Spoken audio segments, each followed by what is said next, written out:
What's up, gamers? I'm Will, welcome to my channel, and today I'm going to be desperately ignoring the fact that I haven't made a video in 7 months due to a tiny bit of a spiral. Oh, also I'm going to be talking about what might be my favorite episode of TV ever, the Ember Island Players. The scar's not on the wrong side! Season 3, Episode 17 of Avatar: The Last Airbender. The second greatest show ever created. Before I get into it, I'll give you an obligatory, I am a huge shill for the show and my opinions should be taken with a giant handful of salt warning. That being said, let's talk about filler in television. So, if you don't watch a lot of TV, and in particular animation, you may not be entirely familiar with the concept of a filler episode. I'll quote from the TV tropes page about filler, which I recommend reading in full to get a little bit more context about the purpose of this kind of episode. Anyways, from the first sentence of that page, we get the following. Filler episodes are entries in generally continuous serials that are unrelated to the main plot, don't significantly alter the relations between the characters, and generally serve only to take up space. So, yes, when a story needs to be a particular length, or perhaps the story needs a bit of a breather before a major plot event, the creators of the show might add an extra episode or potentially entire arcs. These filler episodes, while not necessarily important to the main plot directly, are of course vehicles for artistic expression and can still be deeply engaging. Not every episode needs to raise the stakes to an insane degree in order to be compelling. However, it is often true that filler can be tedious. The classic example of this is from anime like Dragon Ball Z, based on a manga that has spectacular fast-paced fight scenes that don't conform to a 20-minute show very well. Therefore, a huge chunk of episodes from the original series can be filled with extended reactions or power-up scenes.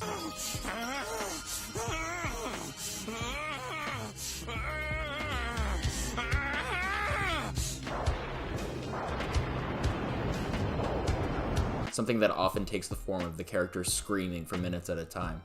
It probably won't surprise you to hear that this can get a little grating after a while. This kind of filler is uninteresting and serves only to pad out the runtime of the series, and is what we typically think of when we hear the phrase filler episode. Lots of more recent shows, alternatively, use their filler episodes to tell interesting or fun one-off stories that serve as effective character moments, world-building details, or as a moment of levity to relieve the tension before an important event. One popular example of this is the Teen Titan cartoon. It famously delineated its more fun filler episodes by using the Japanese version of its theme song, as opposed to the English version for plot-advancing serious episodes. However, no show does this better than the two in the Avatar universe, Avatar: The Last Airbender and The Legend of Korra. Going through a list of Avatar episodes, it's pretty easy to identify the ones that serve largely as filler in retrospect. In Book 1, you think of episodes like The Waterbending Scroll and The Fortune Teller. In Book 2, of course, The Cave of Two Lovers. Secret tunnel! Secret tunnel!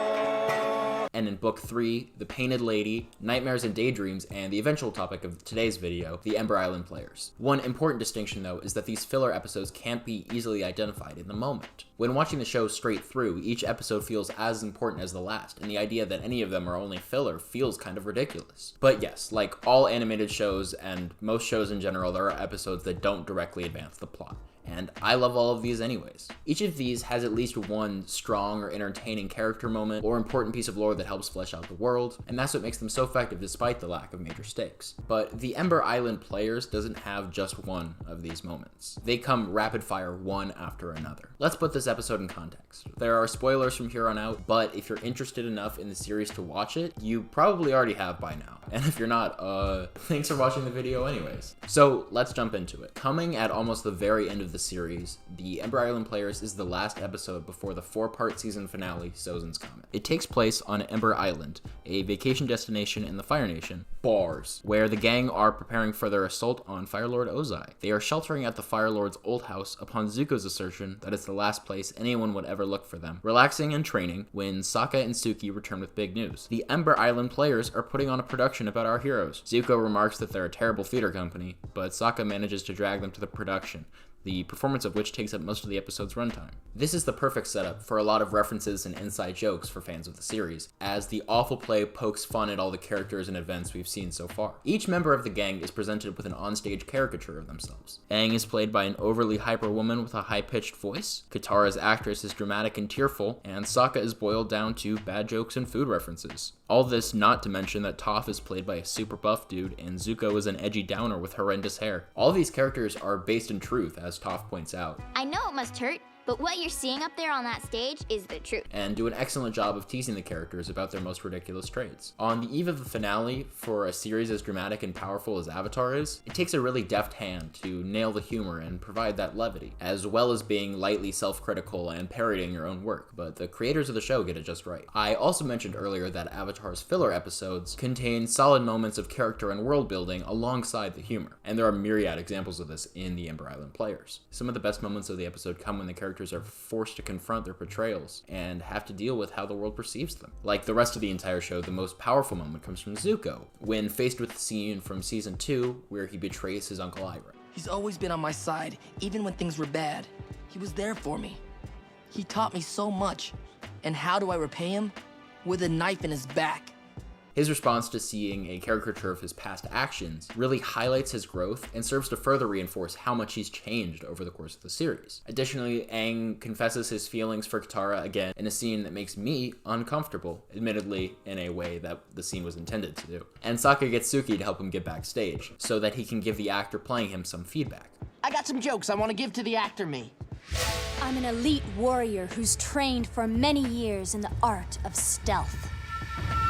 I think I could get you backstage. Fun fact, the voice actor for actor Sokka, Scott Menville, actually plays Robin in the Teen Titans cartoon that I mentioned earlier. This moment for Sokka combines the episode's two major strengths, as it is both legitimately funny and a moment that reinforces Sokka's character as someone who takes his role as comic relief very seriously, and Suki is someone who isn't afraid to use her abilities to have a little fun. The context that this episode is found in is what really elevates it above the rest of filler content. As the final episode before the series finale, it reminds us why we love this series so much. These lovable characters that we've basically watched grow up in front of our eyes, and the humor that gives the show